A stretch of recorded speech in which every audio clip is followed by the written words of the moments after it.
Hi friends, இன்றைக்கி நம்ம வீடியோவில் என்ன பார்க்க போகிறோம் அப்படின்னா ஸ்ட்ரென்த் ஆஃப் மெட்டீரியல்ஸ் உள்ள இம்பார்ட்டன்ட் கொஷின்ஸ்லாம் பார்க்க போகிறோம். So first unit 1. So unit 1ல் மொத்தம் வந்து 3 இம்பார்ட்டன்ட் டாபிக்ஸ் படிக்கணும். ஃபஸ்ட்டு வந்து என்ன பண்ணுங்கன்னா காம்பவுண்ட் பார்ஸ் இருக்கா, அது வந்து நீங்கள் படிக்கணும். செகண்ட் வந்து பிரின்சிபல் ஸ்ட்ரெஸ் பிரின்சிபல் ஸ்ட்ரெயின் உள்ள ப்ராப்ளம் பார்க்கணும், அதாவது மோர் சர்க்கிள். தேர்ட் வந்து torsion of solid shaft and hollow shaft பார்க்கணும். நெக்ஸ்ட்டு செகண்ட் யூனிட்டில் வந்து determination of shear force bending moment வந்து பார்க்கணும். ஸோ அடிக்கடி இது கேட்குறாங்க. அடுத்தது shear stress distribution bending stress டிஸ்ட்ரிபியூஷனில் ஒரு ப்ராப்ளம் பார்க்கணும்.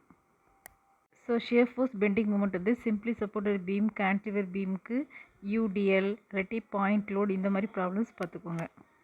ஸோ யூனிட் 3 பொறுத்த வரைக்கும் இந்த 4 மெத்தடுமே நீங்கள் தரவாக பார்த்துக்கணும். ஏன்னா ஒவ்வொரு டைம் ஒரு மெத்தட் கேட்குறாங்க. Moment area, double integration, Macaulay's, conjugate beam method. So இது ஒவ்வொரு டைம் கேட்டுகிட்டே இருக்காங்க. ஸோ இந்த 4 மெத்தடையும் கொஞ்சம் தரவாக பார்த்துக்கோங்க.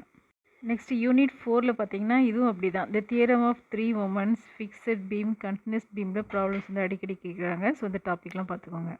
ஸோ யூனிட் 5 பொறுத்த வரைக்கும் இந்த 3 டாபிக்ஸ் இருக்குது. ஸோ இதில் வந்து தியரிஸ் ஆஃப் ஃபெயிலியரில் அடிக்கடி ப்ராப்ளம் கேட்குறாங்க. ஸோ அந்த இது நீங்கள் தரவு பண்ணிட்டீங்கனாலே மோஸ்ட்லி யூனிட் 5 வந்து நீங்கள் அட்டன் பண்ணிடலாம்.